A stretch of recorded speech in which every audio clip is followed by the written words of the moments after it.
Alright guys, so this last property is called the inverse property, and it really just speaks to the fact that these two functions are inverses. Logarithms and exponential functions are inverses.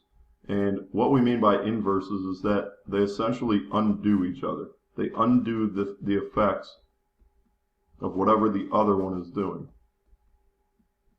Alright, so let's take a look at two different forms of this. Number one, we've got an exponential function, but it's b raised to the log base b of a. And so what happens essentially is these two just drop off, and we're left with whatever the argument is up here in the log. So it's a really nice property that allows us to undo logarithms over here. Here, we've got the log base b of b, and this really follows the lasso rule or the power rule.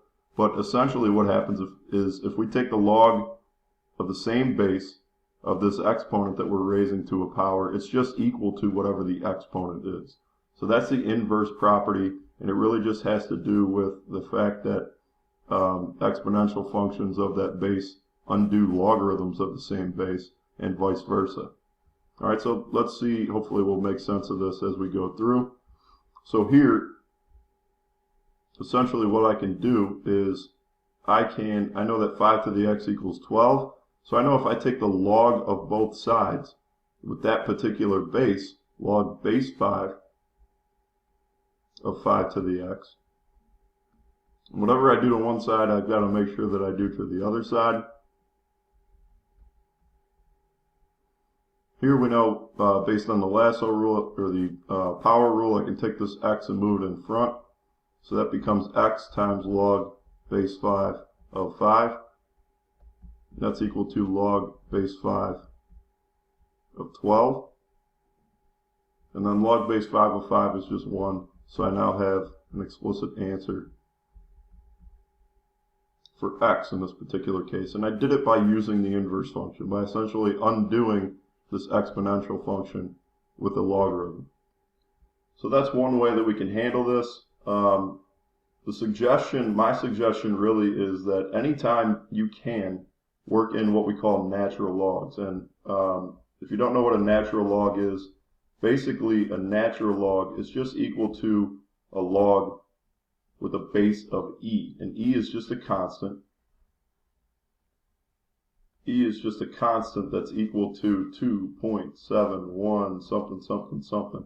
But the point is that it's a constant, and anytime you see this ln notation, all that really means is log base e, where e is a constant. E has a lot of different applications in higher math that hopefully you'll delve into later. I'm not going to delve into it here. I just want to show you how to use it within the context of this problem. The nice thing is that if you work in natural logs, it's a lot easier to use a calculator in order to find an answer for what you're doing. So we're going to start here with the original, 5 to the x equals 12. We're going to solve this using natural logs. So same process here. I'm going to take the natural log of both sides.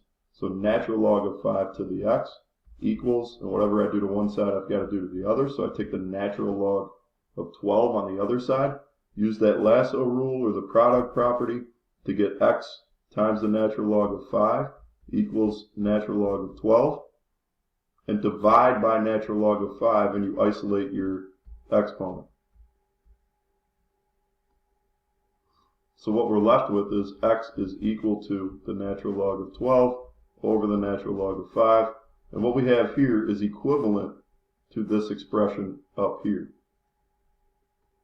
And so you say, why, if these are equivalent expressions, just two different ways to do the same thing, why do we need this natural log? Well, again, there are a lot of different applications of the natural log, and in fact, a lot of times it's easier to work with natural logs, and so we tend to work with natural logs whenever we possibly can. So if you can use this approach, which most of the time you can, we want to go ahead and work with natural logs in order to solve for that exponent, in order to solve when you have a variable in the exponent. Alright, so one more example here. Over here I see I've got a variable in the exponent, so I know I've got to use logs in order to undo the exponential function. So I take the natural log of both sides. If I take the natural log of the left side, I'm left with something that looks like this. And whatever I do on this side, I've got to do on the other side, so I'm going to take the natural log of the right side. Exponent property tells me to move that exponent to the front. Always use parentheses when you do this, because sometimes you might have to distribute, and if you don't use parentheses, you might forget. In order to finish this up, I need to get x by itself, so I need to undo everything that's being done to it. So I divide by natural log of 3. That leaves me with x plus 1 equals natural log of 15 over natural log of 3, and then subtract our 1, and we're left with our expression negative 1 plus natural log of 15 over natural log of 3. So again, you can use logarithms. We would use a log base 3 if we used this first approach, but we always try to work in natural logs if we can.